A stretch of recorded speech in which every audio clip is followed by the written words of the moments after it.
Film की शुरुआत होती है न्यू इंग्लैंड से, जो पूरी तरह से ज़ॉम्बी वायरस से इन्फेक्टेड हो चुका है। और वहाँ एक घर को दिखाया जाता है जहाँ दो दोस्त जो कि बेसबॉल प्लेयर हैं, जिसमें से एक है माइकी, घर के बाहर ईयरफोन पर गाना सुन रहा था और अपने आप को बहुत कूल दिखाने की कोशिश कर रहा है। दूसरी तरफ उसका दोस्त बेन जहाँ एक ज़ॉम्बी के ऊपर गन से फायर करके भाग रहा था, तो माइकी भी उसके साथ भागने लगता है। सिर्फ ये दोनों दोस्त पूरे शहर में जिंदा बचे हुए हैं जो ज़ॉम्बी नहीं बने, और वो दोनों जिंदा रहने के लिए शहर के घरों में जरूरत की सारी चीजें इकट्ठा कर रहे हैं, जिससे कि वो आसानी से सरवाइव कर सके। और बेन उन दोनों में सबसे ज्यादा स्ट्रांग है और बहादुर भी, जो ज़ॉम्बी का सामना कर सकता है। लेकिन माइकी एक डरपोक है जो अभी तक बेन के कारण ही जिंदा बचा हुआ है, क्योंकि उसे ठीक से गन तक चलानी नहीं आती। दोनों उसी शहर में अपने आप को जिंदा रखने के लिए हर संभव कोशिश कर रहे हैं और वहाँ के घरों में जाकर खाने पीने और सभी जरूरत की चीजें ढूंढ रहे हैं। और वो दोनों एक ऐसे अनजान मंजिल की ओर बढ़ रहे हैं जिसका उन्हें पता नहीं कि ये सफर कहाँ जाकर खत्म होगा। इस जर्नी के दौरान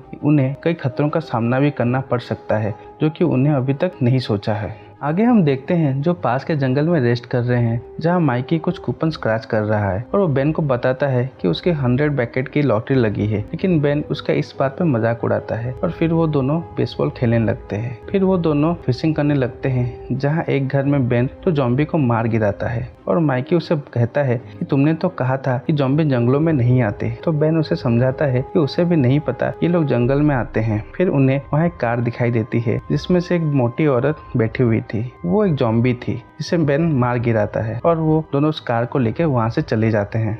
फिर वो दोनों एक शहर की तरफ बढ़ते हैं जहाँ पे माइकी की गर्लफ्रेंड का घर है, जहाँ बेन उस घर को अच्छी तरह से चेक करता है। माइकी अपनी गर्लफ्रेंड की कुछ सीडीज अपने साथ रख लेता है क्योंकि उसे गाने सुनने का बहुत शौक है। उसकी गर्लफ्रेंड जो कि मर चुकी है, जिसे ज़ॉम्बी ने मार दिया होता है, वो अपने साथ उसके कुछ अंडरवेयर्स और उसका परफ्यूम भी साथ रख लेता है। और बेन उधर कुछ काम की चीजें ढूंढने लगता है, जहाँ उसे 2 वॉकी टॉकी भी मिलती है। फिर वो दोनों ब्रश कर रहे होते हैं, जहाँ बेन माइकी को कार के अंदर के कम्फर्ट के बारे में बताता है, जिसमें वो आसानी से सो सकते हैं। वो उसमें अपने साथ कुछ ब्लैंकेट भी रख लेते हैं जो उन्हें काम में पड़ेंगे। फिर वो दोनों वहाँ से निकलने वाले होते हैं, लेकिन माइकी उसी घर में रुकना चाहता है क्योंकि वो उसकी गर्लफ्रेंड का घर होता है। वो उसे बहुत मिस कर रहा होता है, लेकिन बेन उसे मना कर देता है और माइकी को समझाते हुए बोलता है कि अगर वो यहाँ पे रुके तो ज़ॉम्बी कभी भी यहाँ आ सकते हैं और उन पे हमला कर सकते हैं। फिर वो दोनों पास ही के जंगल में घूमने लगते हैं, जहाँ बेन और माइकी अपनी पुरानी लाइफ को मिस कर रहे होते हैं। फिर बेन माइकी को अपने साथ खेलने के लिए बुला रहा होता है, लेकिन माइकी ईयरफोन लगाए हुए होता है जिससे वो सुन नहीं पाता है। तो बेन एक ज़ॉम्बी की तरह एक्टिंग करता है और माइकी को डरा देता है। बेन माइकी को बताता है कि अगर ऐसा ही वो अगर करता रहा तो कभी सच में कोई ज़ॉम्बी आके उसे मार सकता है। फिर वो दोनों उसी वॉकी टॉकी को चेक कर रहे होते हैं, जहां उन्हें कोई फ्रीक्वेंसी पर किसी की बातें सुनाई देती हैं, जिसमें एनी नाम की कोई लड़की किसी एगहेड नाम के आदमी से बात कर रही होती है।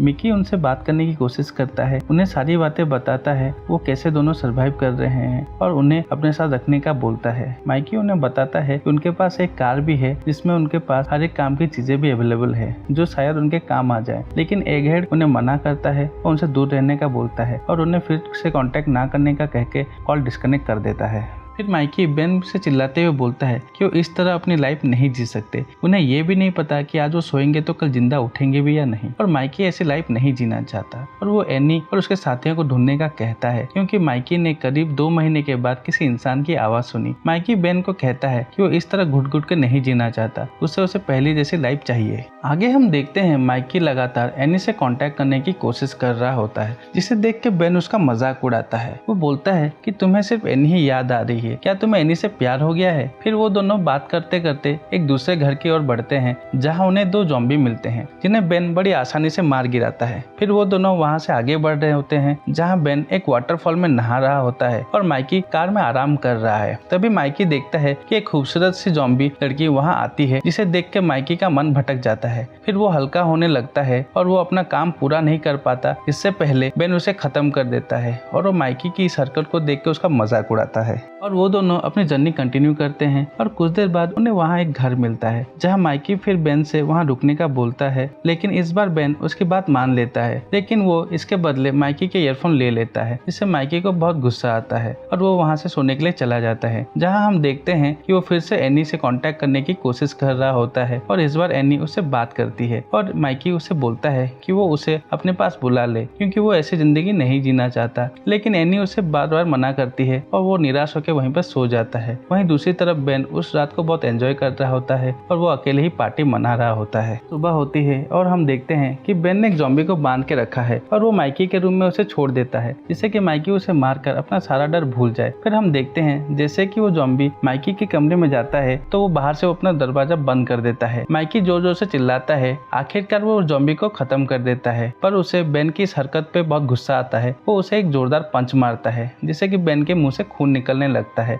और माइकी उसे वहीं अकेला छोड़कर जंगल में चला जाता है। बेन भी उसका पीछा करता है और उसे मनाकर वापस ले आता है। फिर वो दोनों वहीं पर बेसबॉल खेलने लगते हैं। अब वो दोनों फिर से अपने बोरिंग लाइफ जीने लगते हैं, पर वो इस बार बहुत ज्यादा एंजॉय करते हैं और एक एप्पल के बागान में जाकर वहाँ पर बहुत सारी मस्ती करते हैं और एप्पल के साथ बेसबॉल खेलने लगते हैं। फिर वो दोनों आगे बढ़ते हैं, जहाँ उन्हें रास्ते में एक कार खड़ी हुई दिखाई देती है, जिससे कि बेन पेट्रोल निकालने लगता है। माइकी बेन को बताता है कि ये गाड़ी अभी भी गर्म है, मतलब इस गाड़ी को अभी भी यहाँ लाया गया है। बेन माइकी को चारों तरफ नजर रखने का बोल फिर से पेट्रोल निकालने लगता है। तब भी जेरी नाम का एक आदमी माइकी को चाकू के नोक पर बेन से गाड़ी की चाबी मांगता है, जिससे कि जेरी आसानी से एरिजोना पहुंच सके, क्योंकि वो यहाँ से निकलना चाहता है। और बताता है कि उसे भी किसी ने बेवकूफ बनाया, जिसके कारण उसे उन दोनों के साथ ऐसा करना पड़ रहा है। लेकिन बेन उसे बातों में उलझा के रखता है, लेकिन जेरी उसकी कोई बात नहीं सुनता और वो बेन से कार की चाबी मांगता है। तो बेन कहता है कि कार की चाबी कार में ही लगी है, अब तो मिकी को छोड़ दो। तो वो मिकी को छोड़कर कार में बैठ जाता है, जहाँ उसे चाबी नहीं मिलती क्योंकि बेन ने उसे झूठ कहा था। और वो बेन के हाथ में गन देख के जेरी भागने लगता है, लेकिन बेन उसे मार देता है। इसके बाद माइकी बेन को एक हत्यारा कहता है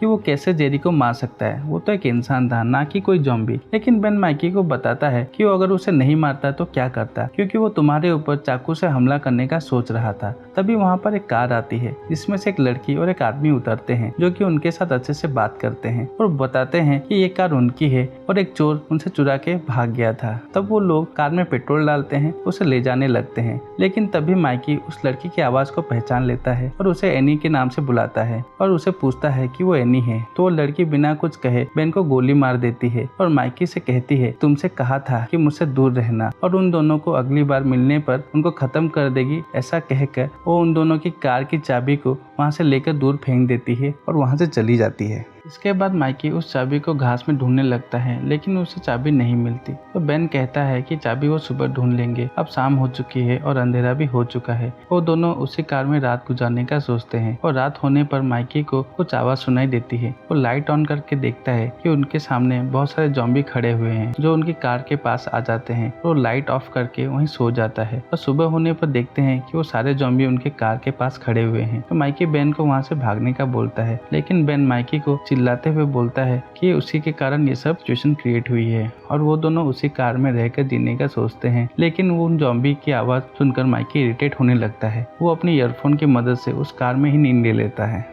आगे हम देखते हैं कि माइकी और बेन दोनों ही अपने खाने की चीजों को लेकर बहुत टेंशन में हैं और वो अपने मील को वेस्ट करना नहीं चाहते, क्योंकि वो उस कार में जब तक हो सके तब तक जिंदा रहना चाहते हैं। और माइकी ज़ॉम्बी की आवाज कम करने के लिए कार के शीशों को अच्छी तरह से ढक देता है, लेकिन वो दुखी है कि वो कब उस कार से बाहर निकलेंगे। लेकिन बेन माइकी को दुखी देख पार्टी करने का कहता है। अब वो दोनों ड्रिंक करते हैं और बहुत एंजॉय करते हैं। अब हम देखते हैं अगली सुबह को बेन के पैर में चोट होती है, जिसके कारण माइकी खुद बाहर चाबी ढूंढने के लिए निकल जाता है, जिससे कि बहुत ज्यादा टाइम हो जाता है और बेन को माइकी की फिक्र होने लगती है। लेकिन तभी माइकी वापस आ जाता है, जिससे उन ज़ॉम्बीज़ ने अपना शिकार बना लिया होता है और वो कार के अंदर आ जाता है और बहुत डरा हुआ होता है कि अब उसके साथ क्या होगा। और ऐसे देख बेन को माइकी से खतरे का महसूस होने लगता है, क्योंकि वो अभी एक ज़ॉम्बी बन जाएगा। बेन माइकी को ना चाहते हुए भी मारने का सोचता है और माइकी उसे ऐसा ना करने के लिए बोलता है, अपने दोस्त के कुछ पल याद करने के लिए बोलता है। लेकिन बेन उसे कार से बाहर जाने का कहता है, लेकिन माइकी उसे मना करता है। फिर वो उसे शूट कर देता है, जिसके वजह से माइकी की वहीं पे मौत हो जाती है। अब हम देखते हैं कि बेन ही अकेले उस कार में अपनी लाइफ को बिता रहा होता है, जो कि माइकी की कुछ यादों को बारे में कुछ कह रहा होता है और बता रहा होता है कि हमारी दोस्ती की हदें क्या थी। अब बेन भी उस कार में अकेला रहना नहीं चाहता था। वो हिम्मत करके उस कार से बाहर आ जाता है, जहाँ बहुत सारे ज़ॉम्बीज़ उसका पीछा कर रहे होते हैं। और इसी के साथ यह मूवी यहीं पर एंड हो जाती है।